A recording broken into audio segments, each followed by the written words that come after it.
प्रिय दर्शकों नमस्कार। मैं हूं आचार्य श्रीधर खंडल और आप देख रहे हैं नक्षत्रवेद.com का मासिक राशिफल कार्यक्रम। इस मासिक राशिफल कार्यक्रम में जून के महीने की हम बात कर रहे हैं, जून 2021 की। यदि आप मीन राशि और मीन लग्न के जातक हैं और इस कार्यक्रम को देखना प्रारंभ कर चुके हैं तो इस कार्यक्रम को ज़रूर पूरा देखिएगा ताकि आपको अपनी राशि और अपने लग्न से संबंधित जून के महीने की पूरी जानकारियां प्राप्त हो सकें, अच्छे से आप जानकारी प्राप्त कर सकें। और दूसरी एक सूचना भी है आपके लिए कि यदि आपको नक्षत्र वेद के ज्योतिषाचार्यों के द्वारा कुंडली दिखाना है तो स्क्रीन पर आपके नंबर हैं अपॉइंटमेंट के लिए, उन नंबर्स पर कॉल कर सकते हैं या आप व्हाट्सएप करके भी अपनी कुंडली की जानकारी ले सकते हैं। तो चलिए इस कार्यक्रम को प्रारंभ करते हैं और सबसे पहले बात कर लेते हैं ग्रहों की क्या परिस्थिति इस महीने बन रही है। यानी 1 जून से लेकर 30 जून तक का जो समय है उसमें ग्रहों की क्या परिस्थिति रहेगी, ग्रहों का क्या प्रभाव मीन राशि और मीन लग्न के जातकों के लिए रहने वाला है। तो आइए इस बारे में सबसे पहले बात कर लेते हैं सूर्य की। देखिए आपके 3rd हाउस में तृतीय भाव में सूर्य बने हुए हैं वृषभ राशि में। सूर्य और राहु का सूर्य ग्रहण दोष बना हुआ है पराक्रम भाव में 3rd हाउस में आपके लिए। ये सूर्य ग्रहण दोष आपके लिए रहेगा 1 जून से लेकर के 14 जून तक। 15 जून को सूर्य का राशि परिवर्तन हो जाएगा मिथुन राशि में, यानी आपके 4th भाव में, सुख भाव में। और आपके 4th भाव में बने हुए हैं मंगल, बुध और शुक्र की युति बनी हुई है। किंतु 2 जून 2021 को कर्क राशि में मंगल चले जाएंगे, यानी आपके 5th भाव में। बुध यथावत रहेंगे, यानी मिथुन राशि में ही रहेंगे, और सूर्य भी आ जाएंगे 15 जून से। तो बुध और सूर्य का यहाँ पर आपको बुधादित्य योग भी 15 जून के बाद में देखने को मिलेगा। किंतु बुध जो है वो वक्री अवस्था में भी हैं और अस्त अवस्था में भी रहेंगे। गुरु की बात करें तो द्वादश भाव में, आपके व्यय भाव में गुरुदेव बृहस्पति कुंभ राशि में बने रहेंगे और 20 जून 2021 को कुंभ राशि में वक्री हो जाएंगे।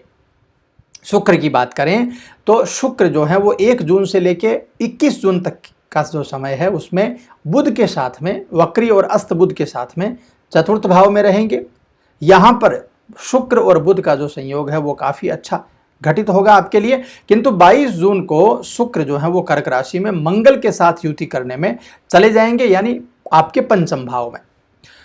इसके बाद में शनि की बात करें तो शनि जो है वो आपके लाभ भाव में बने हुए हैं, एकादश भाव में बने हुए हैं, जहां से इनकम के सोर्सेस को देखा जाता है। 1 जून से 22 जून तक का जो समय है वो शनिदेव का बड़ा ज़बरदस्त और अच्छा समय नज़र आता है। और शनिदेव जो हैं वो अभी वक्री अवस्था में चल रहे हैं। वक्री अवस्था में शनिदेव का यहाँ जो गोचर है, क्योंकि ये स्वग्रही गोचर है, इसलिए आपके एकादश भाव को बड़ा एक्टिवेट कर देंगे। जून का जो लगभग पूरा महीना है वो शनिदेव की कृपा से बहुत बहुत शानदार व्यवस्था में रहना चाहिए, ऐसी संभावना है।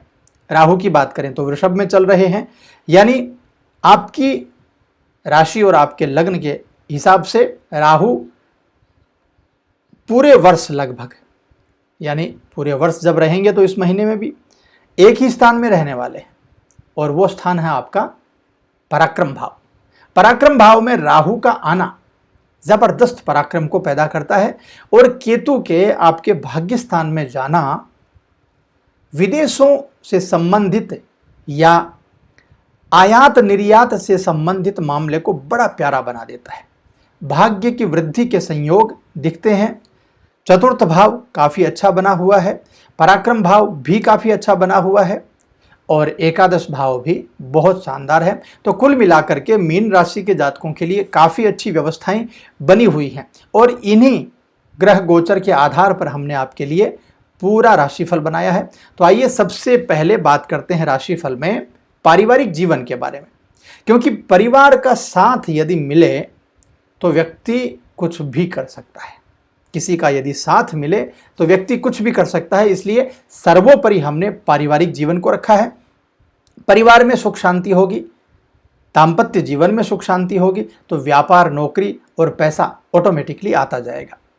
तो पारिवारिक दृष्टि से बात करते हैं। सबसे पहले पारिवारिक दृष्टि से, क्योंकि सूर्य और राहु का जो ग्रहण दोष है वो 1 जून से 15 जून तक, 14 जून तक मान लीजिए रहने वाला है सूर्य ग्रहण दोष, तो ऐसे में थोड़ी तनातनी परिवार में बन सकती है। मिश्रित परिणाम ही आएंगे, क्योंकि 15 जून से 30 जून तक का जो समय है वो फिर सूर्य चतुर्थ में चले जाएंगे।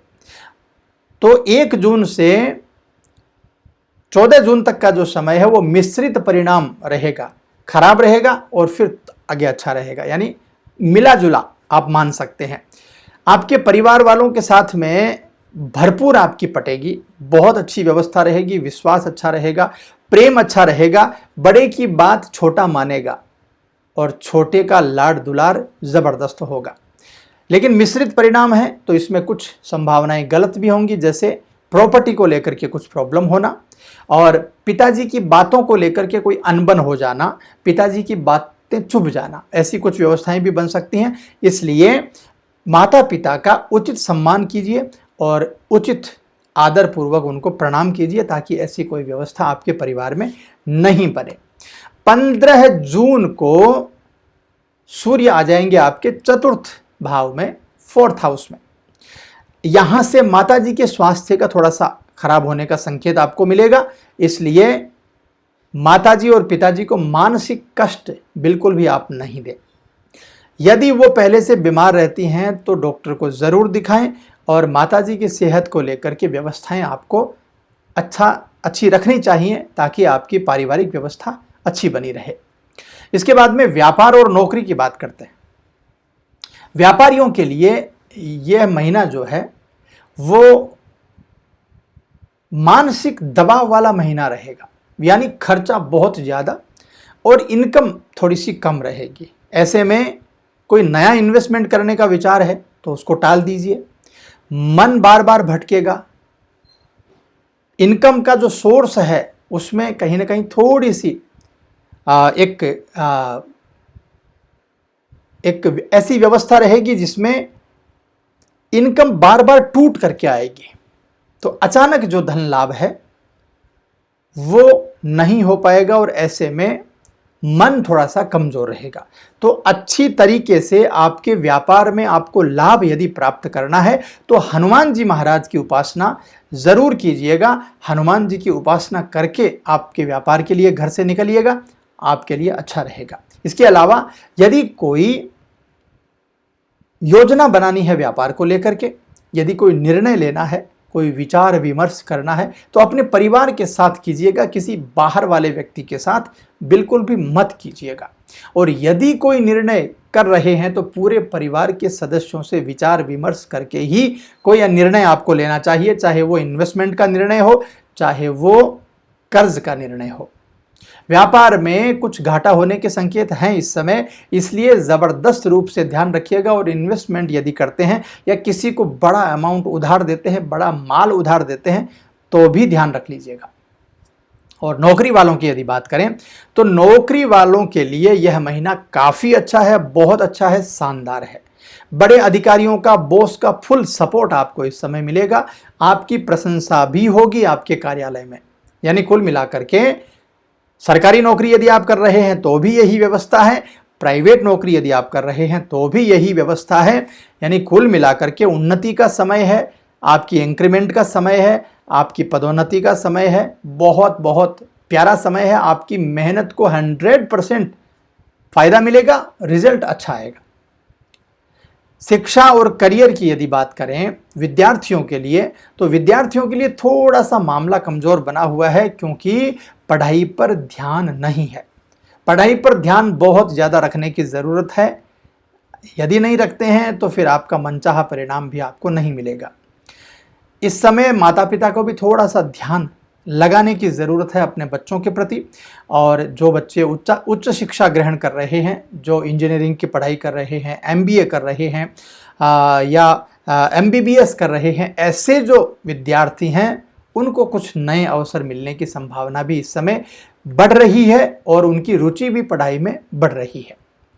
सरकारी नौकरी की जो लोग तैयारी कर रहे हैं सरकारी नौकरी के लिए यदि आप कोई एंट्रेंस एग्ज़ाम दे रहे हैं, कोई प्रतियोगिता परीक्षा दे रहे हैं, तो उसमें भी काफ़ी अच्छी व्यवस्था रहेगी आपके लिए। किंतु आपकी पढ़ाई में रणनीति को ज़रूर से शामिल कर लीजिए। यानी जो काम जिस समय आपको करना है, जितना पढ़ाई करना है, जिस सब्जेक्ट का करना है, ज़रूर से आपको करना है, उसमें तालमेल में खराबी नहीं होनी चाहिए। और दूसरी बात, अपने ऊपर विश्वास ज़रूर रखिएगा, क्योंकि अभी राहु की परिस्थिति 15 जून से लेकर के और 30 जून तक आपके थर्ड हाउस में रहेगी। थर्ड हाउस पराक्रम का भाव है, राहु भी पराक्रम को बूस्ट करते हैं और 1 जून से 15 जून तक रहेंगे सूर्य, वो भी पराक्रम को बूस्ट करते हैं। यानी आपके आत्मविश्वास में 4 चांद लग जाएंगे यदि आप मन लगा करके पढ़ाई करते हैं।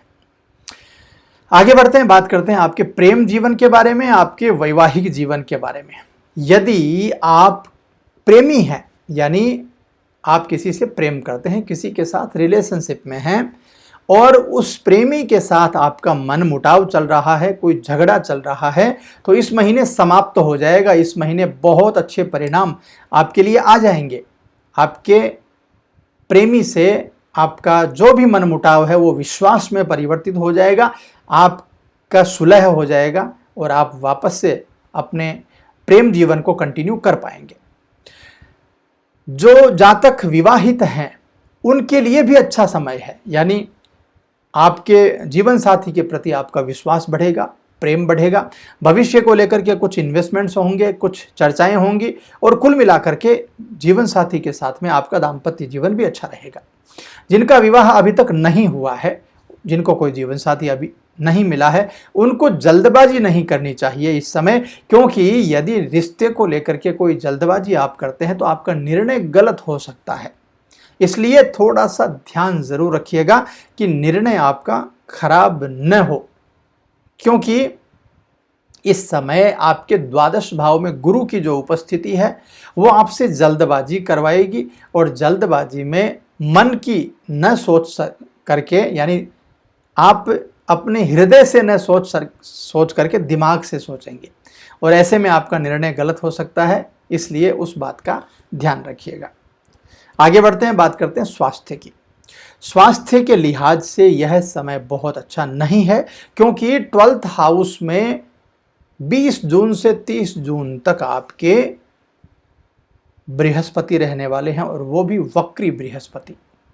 कुल मिलाकर के स्वास्थ्य का ध्यान रखिएगा। बहुत बड़ा कोई खर्च हो सकता है और कुछ व्यवस्थाएं खराब हो सकती हैं। इसके अलावा यदि पहले से आप कोई बीमारी महसूस कर रहे हैं, पहले से बीमार हैं, कोरोना से संबंधित कोई तकलीफ आप महसूस कर रहे हैं, तो बिल्कुल भी हल्के में उसको मत लीजिएगा।